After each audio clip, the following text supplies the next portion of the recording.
Michael and I started in the paint trade in Oakville. We became really quite frustrated by the poor performance of the material. There were a lot of health concerns that we had, and of course environmental concerns with these materials. After having gone through that experience, we actually come to really hate paint, which is funny now that we've kind of come full circle on it. So as a response to that, we opened the store living rooms in an attempt to try and bring those materials to the market that we felt were pretty difficult to find at that time. And even after having done that, we still were never really able to find an exterior finish that solved these main problems, that being the performance, the human health and environmental health. And so we started to look beyond North America and into the European marketplace, and we started to find some interesting things. So one of the things that's interesting on a lot of buildings in Europe, old buildings, is that peeling paint is a lot less common than it is here. That kind of got us intrigued. So we started to set about finding the best European alternatives. And that's ultimately how we ended up finding Albeck linseed oil paint producer in Sweden, and also some other finishing producers, predominantly from Sweden, funnily enough. The Scandinavian marketplace is a lot like Canada in a sense that we need to solve the same kinds of problems. We have similar environmental climates. We are timber producing and timber loving cultures. And what we'll start to talk about in the presentation is that the Scandinavians have, over the past 30 or 40 years, been trying to find their way back. And we're starting to do this now. But one of the common things that we hear a lot is that it's given us the chance to use wood again as a viable building material outside. As a wood-loving people, we get kind of emotional about that. I do a little bit. This kind of formed our trajectory and our research in our own way, and our business and our life as we try to figure out, I think as everybody here is trying to do, how we kind of harmonize all of those things to live and work in a way that's kind of more aligned with our values and so on. The funny thing about this is that as we've gotten involved with these material producers in Europe, we've found a lot of uptick in the heritage restoration industry. So we do a lot of work now with various levels of government. Parks Canada, I think, is probably one of our single biggest clients, and they're using linseed oil-based materials, finishes particularly, on all of their projects now. This is kind of something that they're rolling out on an ongoing basis. But funnily enough, their attention for these materials is for function, for authenticity on a heritage property, and for economy as they look at the cost of managing these properties into the future and choosing materials that are going to help them to manage those costs in a better way. So we kind of found ourselves now, having started the store that's very sort of health and ecology focused with natural building materials, and also dipping our toes into this kind of heritage restoration world. We find ourselves in the middle of these two groups, where, funnily enough, there are two groups that use the same materials. Old buildings were always ever built out of natural materials because that's all they had. And it predates chemistry, a lot of these structures. But there are two groups that don't typically cross-pollinate together. So we sort of see ourselves now as acting as kind of a Trojan horse going into the heritage industry with these materials that satisfy their needs for function, for authenticity, for cost effectiveness, but we also bring this message of ecology and of health with us along with that. If there was a theme that we could try to put around our experience over the years of going through the future of, it's that found in the past. There is a long history in Europe, in various parts of Europe, for using paint as a sacrificial layer to protect all kinds of different substrates, and there's different kinds of paints that do different kinds of things depending on those substrates. And we now have more recent experience to compare to, and we can look and see which ones have functioned better over time. So that's been a great thing. We don't necessarily need to rely on lab testing and complicated data collection like that. We can, in a lot of cases, just look in the past, look at hundreds or maybe even thousands of years of trial and error as opposed to accelerated lab testing that happens over a few hours or a couple of days or whatever, in order to inform our decisions about which kinds of finishing materials might be best to choose. Our focus largely is on the exterior, but the great thing about pure natural materials that are treated in the right way is that they can be used in both contexts. So one of the big questions that we got to asking once we got into this a little bit was, well, geez, the paint companies are coming out with these new products all the time. And they keep telling us that they're getting better, but the life expectancy of these materials keeps getting shorter. The toxicity seems to be increasing all the time. So are we actually making progress, or are we going backwards? And again, I think we can look at our historical record to inform us on that. So this, as people operating in the paint trade, mostly on the sort of historical building stock in Oakville, Ontario, where we're from, this sort of story was pretty common, where even pretty good modern wooden windows treated with, I would say, the wrong kinds of finishes were failing at a much faster rate than even much older windows, probably carpenter's windows from the past that may not have even been taken care of very well, were still in much better shape. Any of you who've worked on old buildings have probably found similar stories as well. This was an example of a project in Sweden that the Albeck people found years ago when they started their work in the early 80s, where on the same building they had some windows that had been replaced in the 1960s and some windows that had never been replaced. They were the original carpenter's windows from 1910. And SP Fönster is still a window producer in Sweden. They're meant to be one of the better ones in that country, and even producing a wooden window in this case. But for some reason, the old carpenter's windows were lasting a lot longer. So it begs the question, why is that? In an example much closer to home, this is at the Grosse Ile National Historic Site, which is about an hour up the St. Lawrence from Quebec City. It's kind of like Canada's Staten Island, where all of the people immigrating to Canada would have come. They would have been dumped onto this island. They would have hosed them down. And then when they were satisfied that they were germ-free, they could enter the country. So it's now a National Historic Site. There's piles of buildings.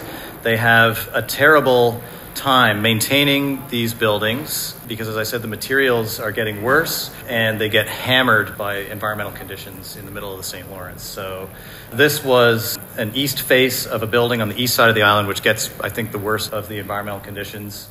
And they re-sided this building with new select pine and finished it with what they thought was a very good quality water-based exterior paint, acrylic paint. They completed that work in the summer of 2015. I visited the site in the fall of 2016, so a year later. This kind of paint failure was already starting to happen at that point, and we visited again when this photo was taken in the fall of 2017. Hans and Sonia Elbeck were invited by the National Trust to come and speak at the National Heritage Conference that year. We made a trip out to Grosse Ile. This kind of complete wood failure was happening. That's after 2 years. Is that rot or just? It's total rot. Yeah, after 2 years. So there's a number of things going on here. There's woods that are being produced with not very much resin because the modern finishes that we have today can't deal with resinous wood. So that's one problem. Basically a plastic film painted on the outside of the building, and as micro cracks start to occur, and especially at a site like this where, as I said, it's getting hammered a lot by environmental conditions, moisture infiltrates behind the plastic and then starts to rot out the material from behind. This is a drastic case, but maybe only a slightly longer timeline, we might see the same kinds of results almost anywhere, particularly in our climate zone. So, it kind of had us coming back to the drawing board a little bit to really review, what's going on here and what is paint, in fact. So all paint basically consists of some basic components. There's a binding agent of some description. In the case of linseed oil paint, the linseed oil is the binder. As it oxidizes, it becomes firm and binds pigment to the surface and so on.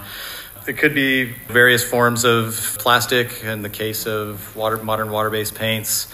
As Chris said earlier, funny thing, latex paint doesn't actually contain latex. And in what we call good old oil paint is actually modern oil paint, which is petroleum oil paint with alkyd resin in it, which is basically a resin. It's derived from plants, but I guess that's the sort of closest link to nature that you might be able to make there, which is essentially a hardener for that, because petroleum oil or mineral oil or so on its own is not a strong oil like linseed oil or boiled linseed oil or maybe tung oil. So it needs that hardener in order to be able to function and form a skin and offer some level of protection. So there's also pigments. They could be dry earth pigments. They could be synthetic that come out of a tinting carousel that you often see at the paint stores. Different kinds of pigments have different kinds of resistance to UV, and so choosing ones, especially for outdoors, is especially important. There's usually all kinds of other fillers added to paint that give it the bulk and that allow it to hide and cover and so on. And then, extra additives, solvents, biocides, heavy metal dryers, and so on and so on. So by and large, when you look at any kind of paint, it generally has this kind of material mix. And it's useful to be able to kind of pick that apart. The other thing that I think is an important question to ask is what is to be painted and why? And this, as your jumping off point, I think is an important question to ask because it'll help you to choose the right paint for the right job. So modern paints now will have us believe or have us sort of come to the understanding that one material can satisfy most situations or all situations. But in fact, it's not really the case. So is it paint for decoration in order to beautify building spaces? Is it meant to be for preservation? Is it meant to be used as a kind of a sacrificial wear layer to protect a surface? Are we painting outside? Are we painting inside? These are all questions that one has to ask in order to get the best material for the job. Another thing to look at alongside the makeup of a paint is what are the conditions for rot? And we've identified 4 of them, and I think the thrust of the idea here is that if we can intervene at some point and pull out 1 or even 2 of them, we can slow down or maybe even stop those conditions from happening at all. So choosing a material, especially outside, that can do those things in a meaningful way over the long term is an important thing to think about. So when we talk about preventing rot in wood, the main thrust of the idea, and I think what sets traditional paints apart from modern paints, is this idea of protection either from the inside, in the case of a lot of traditional paints, or from the outside, in the case of a lot of modern paints. There are certain environmental conditions that we can't really do very much about because they're just everywhere all the time. And so instead, we're trying to set up ideal interactions. A paint craftsman is almost more like a matchmaker between the substrate, the finish, and the environment, and finding that harmony there, whatever's involved. So another important lesson, I think, is that old material is not necessarily useless material. And I think, this group probably gets that pretty well.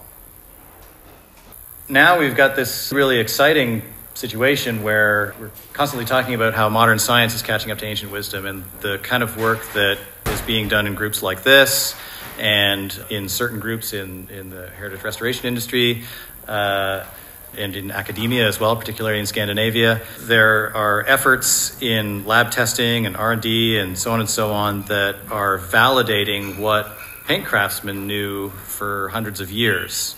And in the case of Scandinavia, again, they've been using linseed oil in particular since the 1600s to preserve wood, and they've been having pretty good results about that. At a certain point, linseed oil became a pretty ubiquitous oil up until World War II. It was basically the oil of choice for not only paint, I would hesitate to say all, but I would say most paints, but also a pile of other products. We'll show that a little bit later on.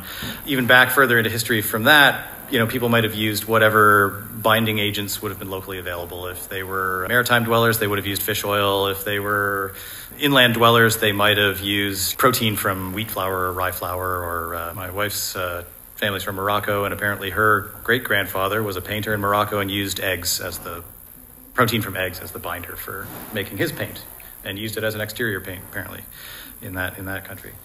So at a certain point, however, after hundreds of years of trial and error, linseed oil became the dominant oil of choice for making paint. And now, because we can dig into that a little bit deeper in a way that they couldn't do in the past, we can validate that, and we find that linseed oil has an ideal fatty acid composition for wood preservation. So that plays a big part in this whole thing. The other thing that I started to allude to is the idea of protection from the inside out versus protection from the outside in. And in Norway, Jan Godal is a craftsman and a researcher there. He's measured the molecule size of raw linseed oil and boiled linseed oil. These are kind of aggregated numbers because it depends a little bit on the oil. There's going to be some variance. And also measured the size of, this is again, average pore opening size and that would have been in Baltic pine. But the thrust of the idea can be applied, overlaid onto just about any kind of wood. And that is that the raw and boiled linseed oil can easily penetrate the pore opening of the wood, whereas other modified oils and especially synthetic resins don't do that. These substances all sit on the surface and attempt to protect from the outside in. So Michael and I have tried in our work to really define the terms when we talk about these kinds of materials. And so we've tried to sort of lay down a line between paints and coatings, I think, as a main identifier. And this chart breaks out a little bit about what that is. There's a couple of interesting things to take away from this, and that has to do with the dry matter content. Paint companies always put their dry matter content on their tech sheets or sometimes on their cans. And basically what dry matter content has to do with is how much of the substances in that paint can are being lost to evaporation as it's being applied to the surface and as it's drying on the surface. So modern water-based paints and modern oil-based paints are both paints or coatings that dry by a process of evaporation. Traditional oil paints, linseed oil paint in particular, dries by the process of oxidation, which is a different process entirely. So this is why linseed oil paint has a 100% dry matter content per volume. It's why the paint covers, well, at around double what other paints do. Basically, every drop of paint that you buy in that can gets applied to the surface and doesn't disappear into the ether. So that was an important differentiation there. And of course, the difference in penetration between the two different kinds, largely being penetration or not. And you can easily test for this by doing a simple test on a piece of paper. Modern coatings, once they're dry, will not leave any evidence of having penetrated in because it doesn't, whereas oils will naturally want to do that. So you can imagine that if you fill the cell structure of a substance, so let's say wood, with oil, there's no room in there for water to get in. It's a reasonably simple idea. So we've kind of come to think on modern paint almost like makeup for your building. It's a way that you can achieve a very nice looking result, and you can usually do that fairly quickly, fairly easily, because the chemistry in paints are designed for that. But in terms of protection, not so sure. Linseed oil paint, however, is almost like pigmented moisturizer for your building. And you can think also about the application in that way and also the ongoing maintenance in that way too. The same way that we care for our skin, we can also be caring for our building elements with this kind of material. As a funny side note, I remember the first time I met Hans Elbeck in Sweden, it was a bit off-putting because he just turned 75, so I think when I met him, he was around about 70. But he had the hands of a 20-year-old, which was a bit off-putting at that time. I've gotten used to it. So one of the things that we got wondering about was, well, if linseed oil was so great and it had been so ubiquitous for such a long time, up until this, almost hard stop at World War II, what happened to it? Why did we stop using it? Often we think that we move on to new ideas because they're better than the ideas that we had. And I'm not convinced that that's necessarily the case here. So we'll kind of move into that a little bit. The linseed oil industry, the flax industry, was a real going concern in Canada in the past. Canada is still the largest producer of flax in the world anyway. Most of it is produced for making cake to feed cattle now. But in the past, there were these massive linseed oil production facilities that were taking the flax and breaking it apart and finding uses for all of its constituent parts. And that included paint. Tons of stuff in the past either contained or was made from linseed oil for all kinds of things. Of course, cake for animal feeds, that's always around. Linoleum flooring, the lino is linseed oil. There is a company now, a German company, that makes a product called marmoleum that we sell at the store. They've essentially just revived an old recipe. They've gone back to making linoleum flooring the way they started to do it years ago, made out of linseed oil and wood flour and rosin and so on. Particularly people in the Maritimes used linseed oil to create oilcloth. They would treat their canvas clothing so that they could be waterproof. Oilcloth canvases, treating ropes and preserving ropes in the maritime context was always done with linseed oil and also with pine tar, which we'll talk about a little bit later. Oilcloth wall hangings. Flax was used to make oakum, flax fiber for making oakum. Funnily enough, that's what caulking used to be. This is original caulking, not the stuff that we buy in a tube now. That's actually caulking. So this would have been used as a gasketing material between the deck boards on ships, used between building openings and window frames and door frames and all kinds of things. It would get pounded in with a caulking iron and a mallet, and then treated with oil in order to form a seal. And the thrust of the idea there was that the wood would expand and tighten up against that oil gasket and give you a watertight seal. And it worked for hundreds of years on wooden ships. The modern term for this now is oakum. We carry that product as well. The stuff that we have is made from jute now, but it was very commonly made from hemp, flax, any of these really robust fibers that, like hemp, for example, was used to make all the lines in sailing ships, big, thick ones for hoisting sails and so on. They were always made from hemp. The sailcloth was made from hemp. And when the lines became too ragged to use for shipping, it was somebody's job, usually some poor woman and child whose husband or father had been in debt for too long or whatever. They would have been forced to basically sit there and pick apart this rope and make oakum in order to work off their father's debt. Anyway, that's a different... I don't want to get into child labor too much here. Yeah. Is it as laborious to use oakum as it was to, like, say, like, iron and then bind to the wood? Was it as laborious? Is it as laborious now? Oh. So that's why we moved towards more plastic-based caulking, right? Possibly, yeah. There's still a lot of cases where it gets used, particularly in the maritime context. There's other contexts too. Plumbing, they use oakum. The concrete industry, which I think is probably the reason why we can still get oakum anyway. They're not making it for us. They use oakum as a gasket between concrete slabs, and they usually treat it with something terrible. So it's that like black kind of fibrous material that you see that gets inset between. That a lot of that is made from oakum that's been treated with probably bitumen or something terrible. Not necessarily. I mean, there is in our context. Yeah, it's certainly more laborious than just loading your tube and gooshing it in. But there's other things to consider there too. So we were talking about this at lunch a little bit, just as a bit of a side jog. Modern industrial design is mostly concerned with making products cheaper and making products easier to use, not necessarily making them better or more healthful or whatever the case may be. So this is where we started going down this rabbit hole of how did we get here? This is what we're sort of attempting to pick apart. And what we're finding is that it's not necessarily better.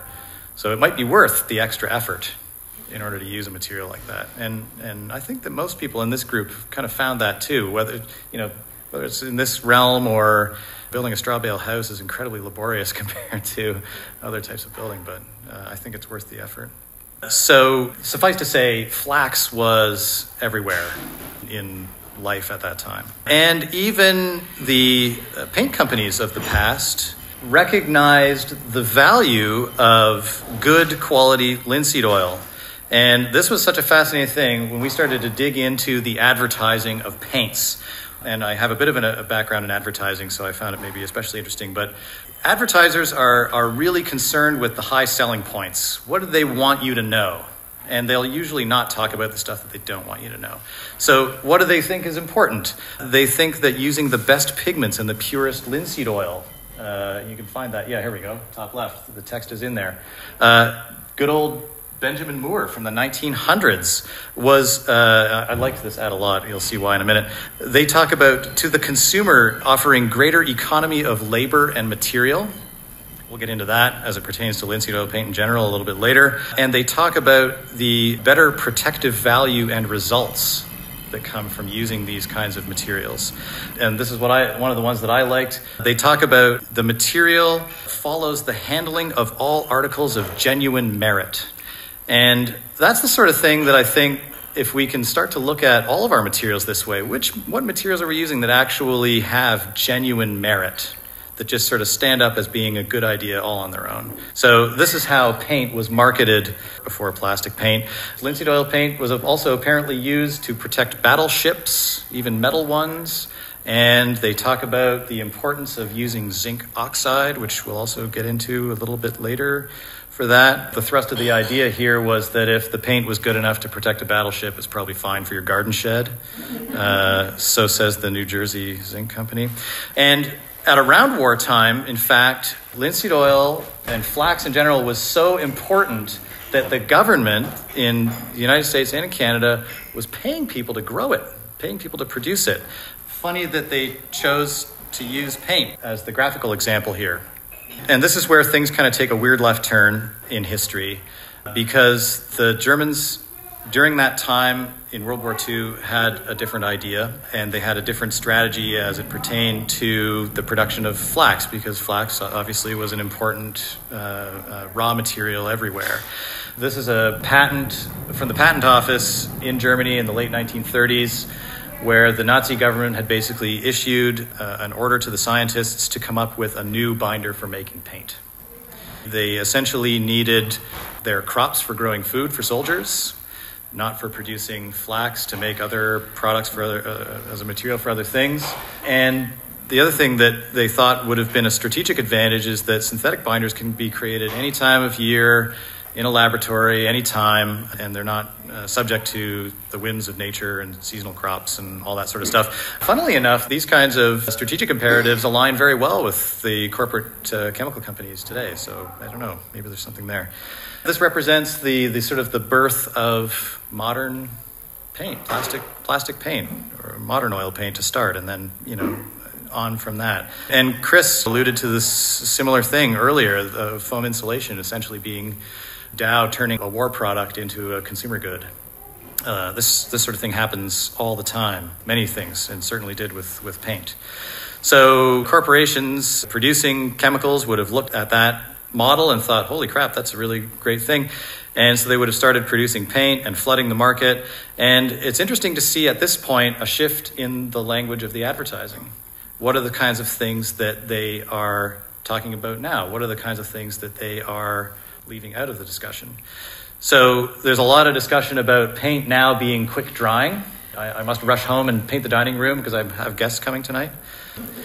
There was a lot of discussion of the new and amazing colors that could be produced from synthetic pigments, chemical pigments. So all of a sudden this just became an amazing thing for people in a way that wasn't necessarily possible with natural pigments, especially for exterior use. When you want UV stable pigments, you're kind of limited to a particular range. So it means that brights and fluorescents and that sort of thing are out of the question. The other thing was that there was an argument being made that the paints were easier to use, and certainly, modern paint continues that argument today.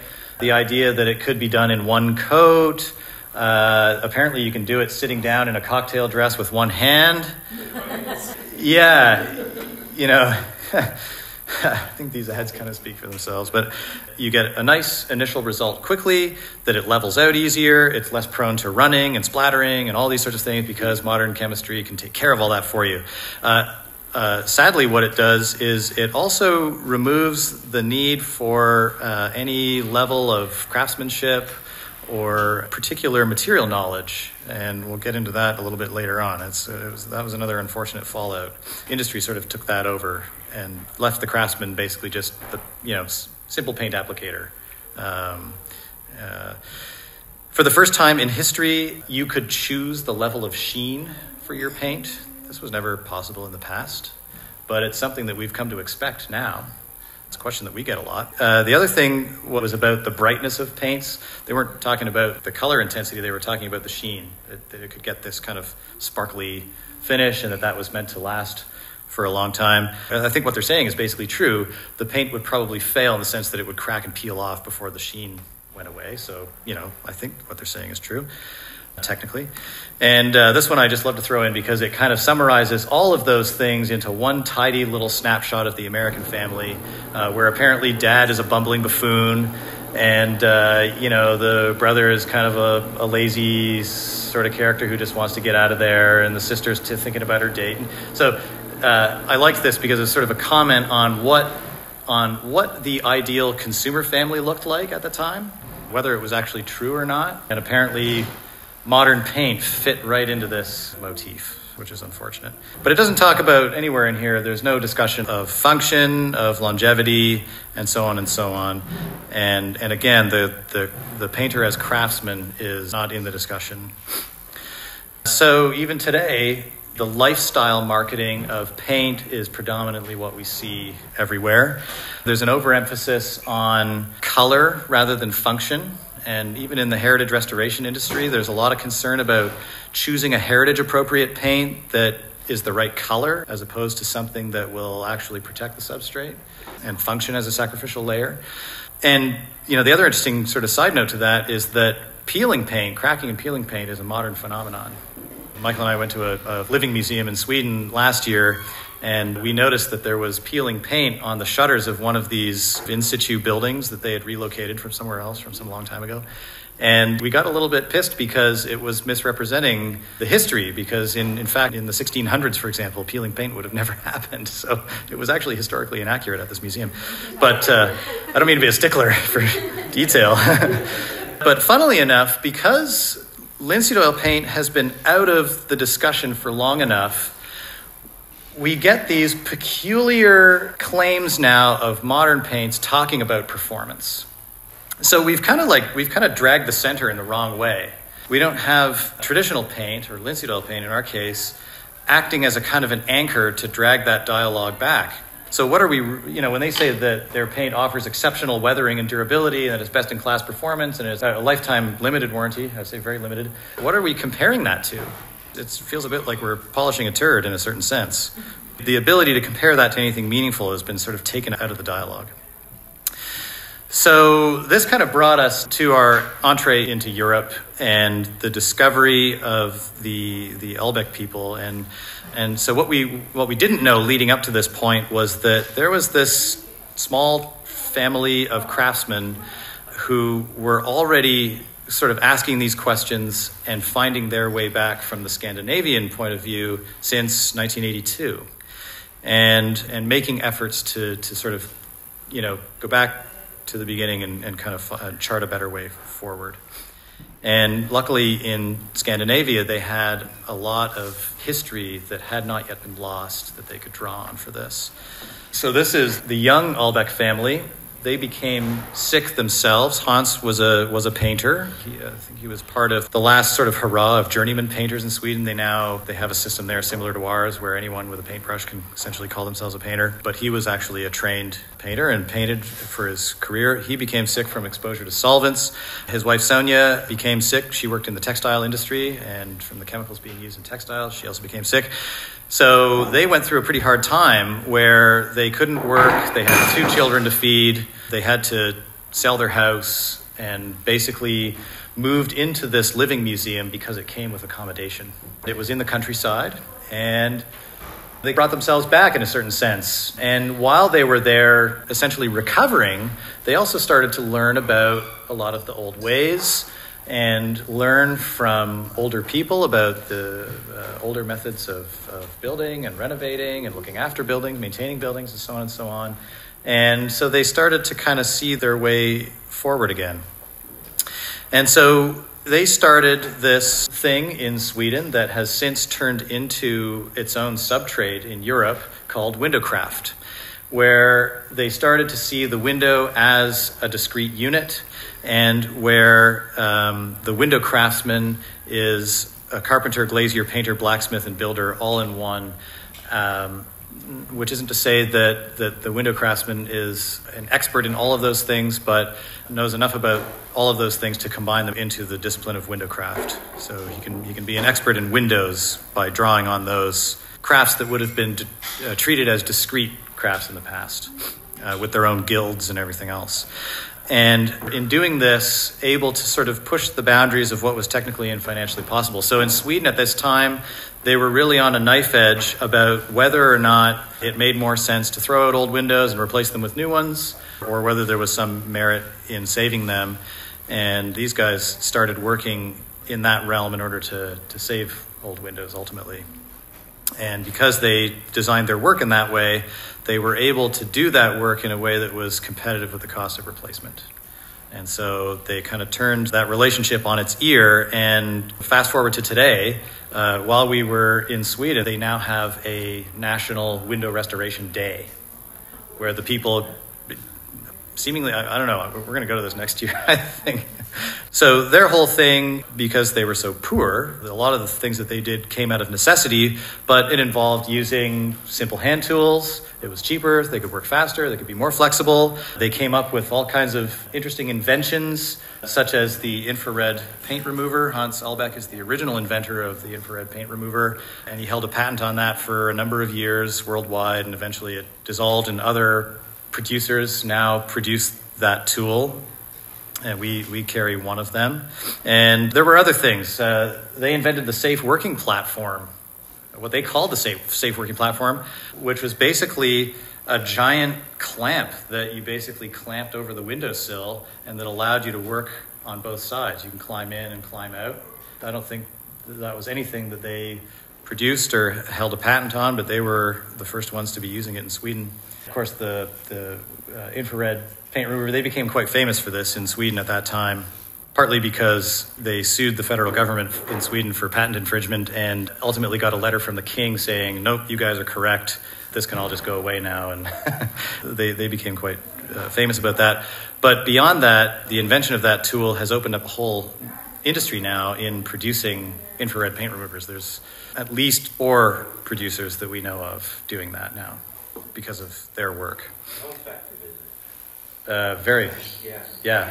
So it's more like a heat gun with bubble and you can scrape it off? Yeah, so the thrust of the idea with infrared is that it heats from the inside out, kind of like a microwave. So it warms the substrate, and that helps to lift away old paint. But it also works at a lower operating temperature, so it's a lot safer. It works below the temperature that would vaporize lead. So with a heat gun, it's a radiant heat that comes from the surface. It's very hot, and it will activate the lead and eventually vaporize it. So that's a big problem. I mean, there are other things that you'll activate in old paint before you get to the vapor point of lead that you should be concerned about and probably should be wearing protection for. But as far as lead vapor goes, you're at least okay in using a tool like this. And for them, it was also one of these necessity things where chemical paint strippers don't interact well with linseed oil paint. And so they needed a way to do paint removal that was quick, efficient, and that could work with the material they wanted to use. So that was an interesting kind of thing. And an interesting takeaway from learning from these guys was that when they came up against a roadblock, they just invented a way around it and then allowed them to keep going. So this is the modern version, basically, of what they did with the infrared paint remover. We carry them at our shop today. So this kind of got them to the point where they started to evaluate the paint themselves. And this was based on their experience, their documentation. In 1982, they did 2 different jobs, and they document everything, and they maintain this documentation. They've got 40 years of documentation of their own projects and all the projects of about 250 of their students in Europe. So their documentation is really, really good.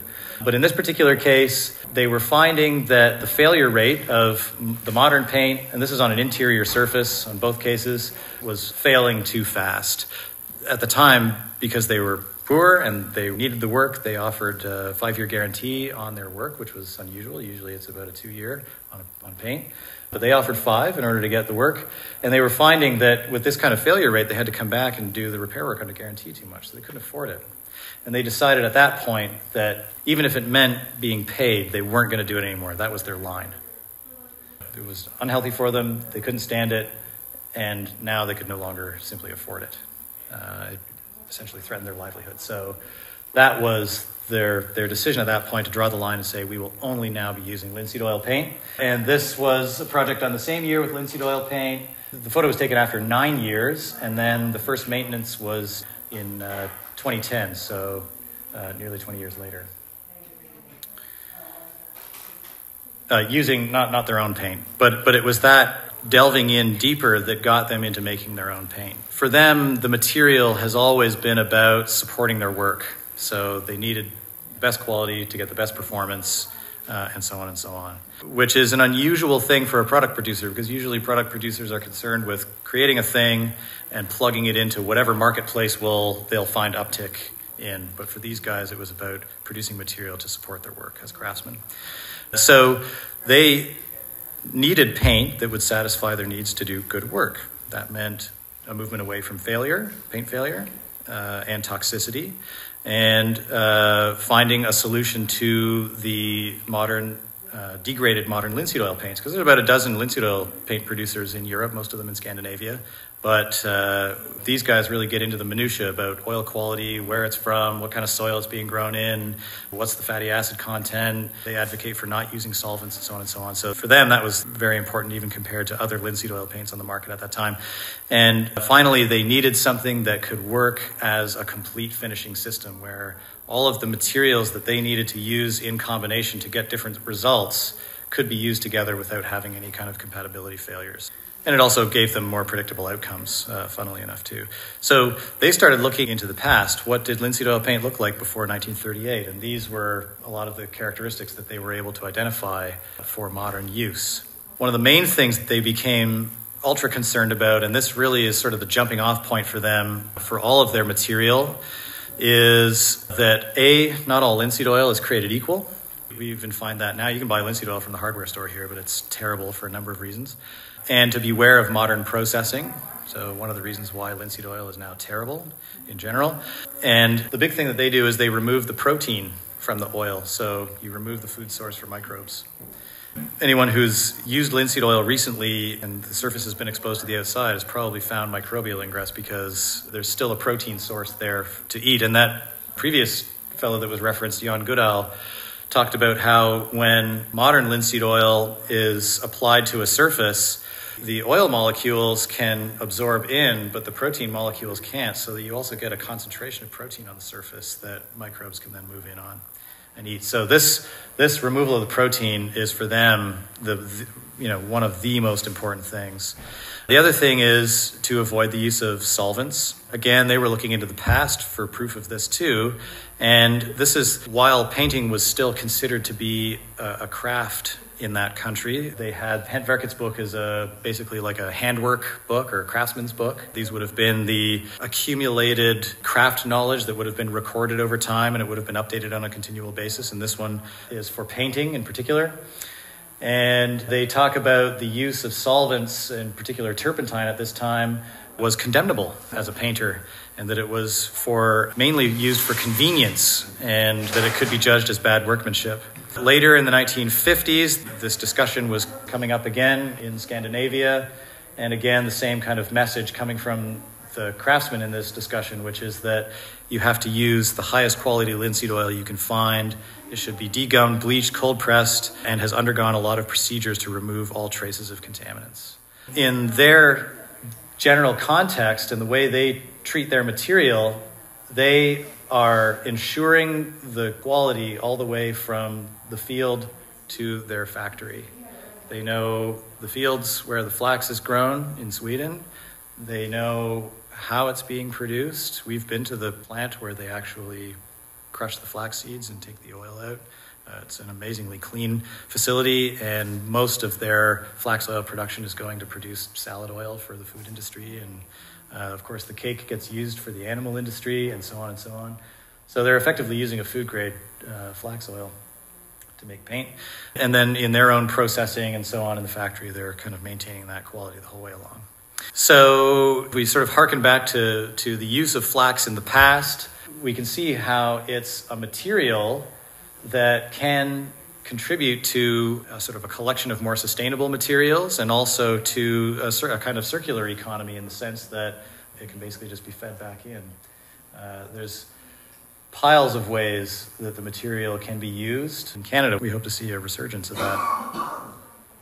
In their own case, they felt that this one material could meet all of their needs for technical performance, eco-friendliness, beauty, and cost-effectiveness. As we sort of move through this ourselves, one of the things that we get asked a lot is, where's the best value? And this is where we get into talking about the cost of a material versus the price. So if you were to take a 3-liter can of linseed oil paint, it costs per volume about double what you might expect to pay for a gallon of modern paint from the paint store. But you factor in that it covers twice as much. The cost per area is about metered out there. But then the life expectancy of the paint is also, when you're talking about total cost, something that you need to take into account. And they're quite confident from their tests and so on that they do, that linseed oil paint can have a 20 to 30 year life expectancy if the work is done properly. So the cost over time, especially on big capital projects, like the restoration of the Parliament in Ottawa that's happening now, the main cost of labor and of scaffolding and the millions that get spent on just getting the paint onto the surface can be quite meaningful in terms of the total cost of the project. The other thing to think about there too, which this group probably thinks about a lot, are all of the costs that get downloaded onto other people, whether it's in the form of tax dollars for chemical disposal fees, or there's the environmental cost. Parks Canada has this funny thing. They have to have these crazy catchment systems that cost millions to set up to catch paint so that flakes don't fall into the environment, so on and so on. So they're doing something, but it's costly. Yes, question? Would the lifespan be increased if there was maintenance to the paint with linseed oil? Great question. And yes, because linseed oil is both the delivery medium and the binder, you can replace that in a way that you can't do with other materials. So if you were to add water to water-based paint, you would effectively ruin the paint because you dilute out the binding medium as well as the pigments and the fillers and all the rest of it. But with linseed oil paint, you can make a stain out of the paint by just adding more linseed oil to it because it's the binder and the delivery medium. In the case of maintenance on an ongoing basis, as long as the pigments are still in good shape on the surface, then you can just reintroduce that binding medium again. So it's that moisturizer idea. 25 years is without maintenance. Yeah. So really, it's a bit painful, again, on capital projects to have this discussion because governments don't really issue a lot of budgetary money for doing maintenance. One of our colleagues at Parks Canada said that maintenance isn't sexy. Politicians can't get great photo ops for doing maintenance work, but they can do it for restoration work and bigger stuff. So it's not very well funded, but what this type of system can offer you is the ability to maintain the painted surface perhaps indefinitely. It gives off lots of early warning signals. When the surface starts to look dry and chalky, you can get out there with some oil and oil it up, and you can keep that going, essentially forever. So, again, even among other linseed oil paints, this is a comparison of some linseed oil paints in Europe. There's discussion of labeling earlier, hazardous versus not, what kind of solvents get used or not. I'm going to get into this a little bit later on, but Sweden has their own sort of eco-assessments of building materials that are a little bit more closely connected to government in the sense that the construction industry can be mandated a lot more, especially on capital projects, to adhere to these kinds of things in a way that they don't necessarily do here. And even oils that seem, very benign and so on and so on. Albeck's argument is that all of these things also affect the quality and the performance. And there's research being done in Sweden now where they are essentially finding that the use of solvents with oil to thin the oil and allow it to penetrate in, and sort of the modern thinking is that the solvent evaporates and the oil kind of reconstitutes itself and goes back to normal, actually isn't true. That you break the molecular structure of the oil up in a way that it doesn't actually reconstitute itself. So you do weaken the oil essentially irreparably by using solvents, and that's kind of Albeck's message. Yeah. Does pigmenting ruin the oil, like changing its color? No. And are pigments themselves in some cases hazardous to the environment or humans? Some pigments are, yeah. The kinds of pigments that you would find in linseed oil paint. Well, yeah. They're earthen substances themselves, but you wouldn't want to be breathing that in, pigment dust or, chalk dust or that sort of thing. I'm just wondering, would natural dyes have an impact on paint, or is would the paint bind the natural dye too? Oh yeah. It would be fine. Yeah. So performance-wise, no, there's no no issue. So in Elbeck's paint and in most linseed oil paints in general, they're using dry earth pigments is sort of like, I guess, the best way to broadly describe that. A lot of them are iron oxides, but there are some chromium oxides. Their ultramarine blue pigment is made from crushed up lapis lazuli, which is like a gemstone, which is why it costs so much. Yeah, in a certain sense, if you dumped this in the ground, it wouldn't be terribly problematic. The other interesting thing is that in Scandinavia, they have to do these emissions tests on their products. The interesting takeaway here is that this is the acceptable limit in Sweden for short-term exposure to acetone and acrylamide and, in this case, formaldehyde. These are the measured values in Albeck's product. And I asked Hans about this a few weeks ago when we were over there because I happen to know that these ingredients are not in their paint, but why did it measure? And he said that basically these are kind of catch-all terms to a certain extent, and that as the paint oxidizes, it registers on those points. So it has to do with the oxidation, basically. I don't really understand very much more about it, but suffice to say, I think the appreciable point here is the difference. And this is for long-term exposure to some of these things, acceptable limit in Sweden versus what's actually found in their paint. So the acceptable limits of things and what the government thinks is okay or the government/industry thinks is okay for us may actually not be, and doesn't necessarily need to be. And so that's, again, why sort of digging into these kinds of things is important. So this is one of the, I'm not going to try to pronounce this, but it's basically a kind of a building material assessment. And what they try to do is measure the effect of the materials on the ecology and on human health and give it a kind of a simple rating so that it can be easy for people to sort of flip through and pick good material. And this is the results of, it's the same, I mean, we just looked in on this recently. It's the same now as it was in 2013. Elbeck's linseed oil paint is the only linseed oil paint. These are all linseed oil paint producers. It's the only linseed oil paint that gets the green rating from Big Varme de Dumening. I shouldn't have tried that. This is another one that is a bit more accessible. So this BVB is really for the building industry. It's the one that, working on a capital project in Sweden, that they adhere to this system. Construction companies all sort of pay to participate. They're kind of forced. The government makes them do it. Basically, the government says that we want all green arrows on all of our projects, so you figure out what materials you need to use in order to get that result. And so the construction industry is sort of forced to play along, which is a good thing. Sintahus is a similar sort of rating system. They do a kind of an ABCD rating for all kinds of building materials. It's more accessible to the general public, so there's a way that a person can go in and learn a little bit more. Their website is actually quite good. So again, this is of just linseed oil paint producers, predominantly in Scandinavia, but some others, European, like Oro, for example, is a German one at the bottom there, got a C rating. And what's cool about this one is that you can click in to each of these symbols and it decodes the symbol, tells you what it's all about, and so on and so on. So Elbeck's, again, and the two at the top there, their linseed oil paint and their Linus interior wall paint, both A's. The rest of the other linseed oil paint producers are all B, C, and even D.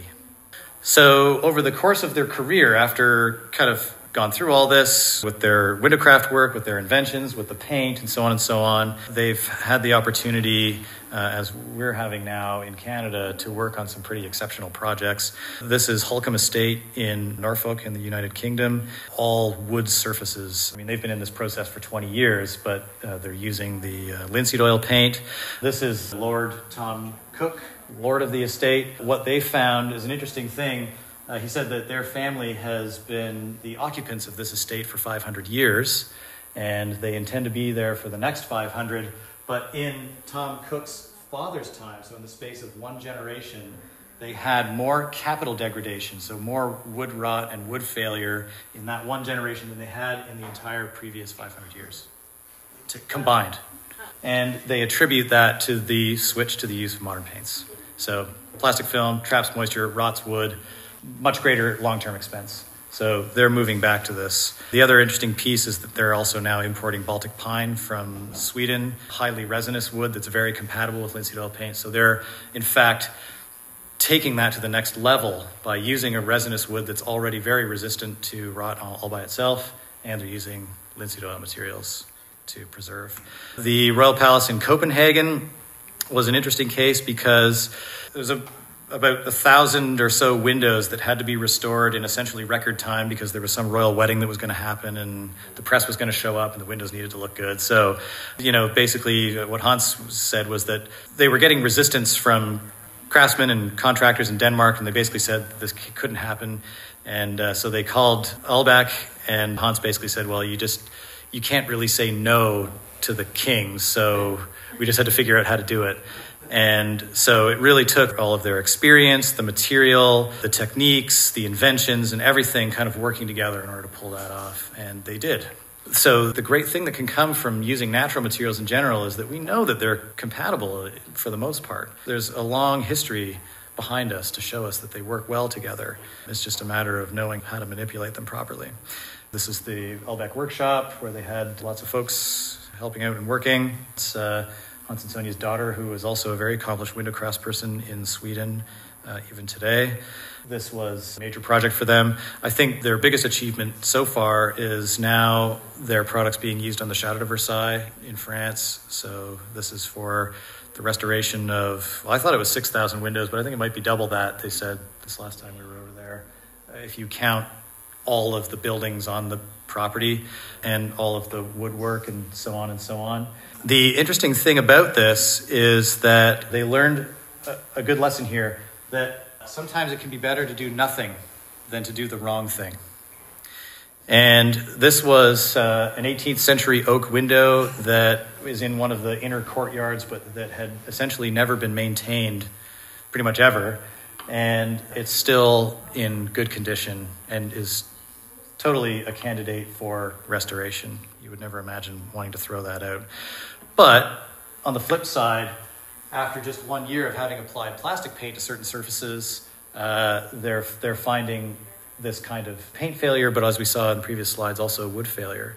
So better to do nothing than to do the wrong thing.